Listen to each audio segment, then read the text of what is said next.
Examination. Questions under General Studies Paper 2, GS2, frequently target welfare schemes for vulnerable sections of the population by the center and states and the performance of these schemes. 3 highly selected, high-yield questions based on recent and previous years' UPSC trends are detailed below along with structured, standard model answers. Question 1.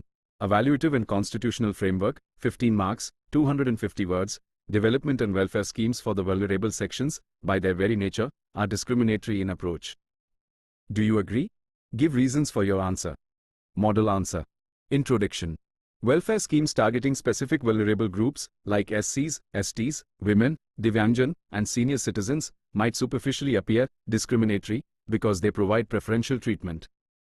However, in the context of India's socio-economic landscape, this approach is corrective and affirmative rather than exclusionary.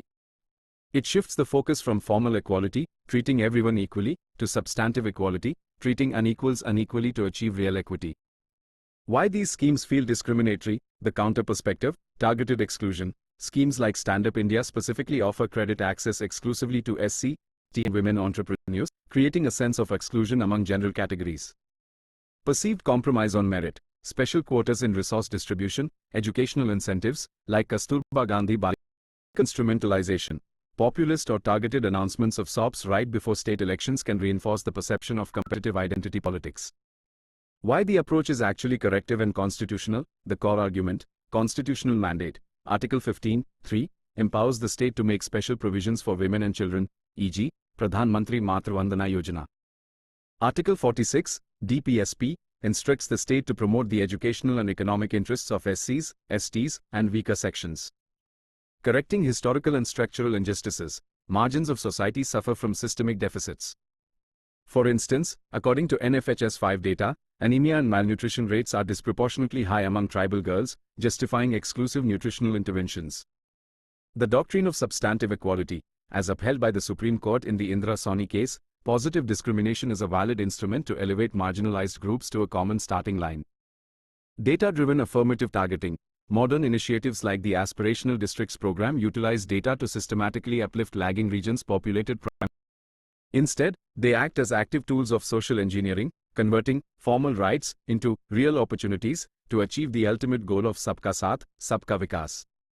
Question 2. Center-state dynamics and structural reform, 10 marks, 150 words. Restructuring centrally sponsored schemes, CSS, aims to provide flexibility to states for better implementation of welfare programs for vulnerable sections. Critically evaluate. Model answer. Introduction. Centrally sponsored schemes, CSS, are funded jointly by the center and states but implemented by state machinery. Historically, a one-size-fits-all approach limited their impact. Recent restructurings have consolidated hundreds of smaller schemes into core umbrella programs, like PM Poshan or PM Jai, while introducing a flexi fund component, typically 25%, for states. States can tailor central funds to match local demographic needs. For example, a mountainous state can modify geographic targeting differently than a coastal state.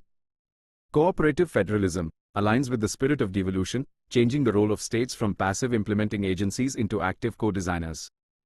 Reduced administrative clutter. Less fragmentation means smoother fund flows and lower administrative overhead. Critical concerns and pitfalls. Capacity disparities. Economically weaker states or those with poor bureaucratic capabilities struggle to effectively utilize this flexibility, worsening regional disparity. Dilution of core priorities.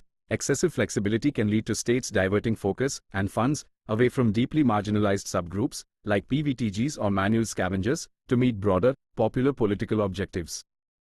Co-branding and credit politics. Friction regularly arises between the center and states regarding the naming, funding ratios, and political credit for these flagship welfare structures.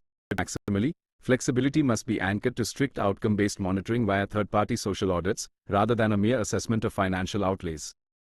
Question 3. Implementation challenges, 15 marks, 250 words. The performance of welfare schemes implemented for vulnerable sections is often constrained by the absence of awareness and active involvement of beneficiaries at all stages of the policy process. Discuss. Model answer. Introduction. India runs one of the largest safety nets in the world. However, the transition from outlays to outcomes remains weak.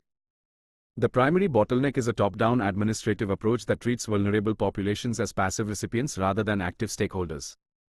How the lack of awareness and involvement undermines schemes. Policy formulation stage. If the target group is unconsulted, the scheme's design ignores grassroots realities. For instance, building toilets without evaluating local water availability under early sanitation drives led to underutilization. Implementation stage, information asymmetry.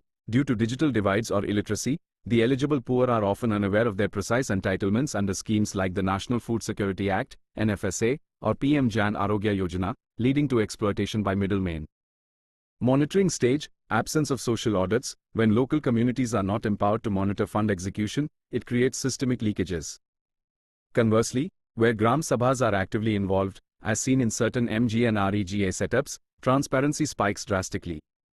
Elite capture.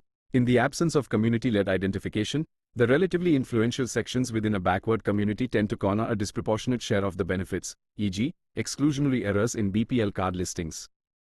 Corrective measures and government interventions.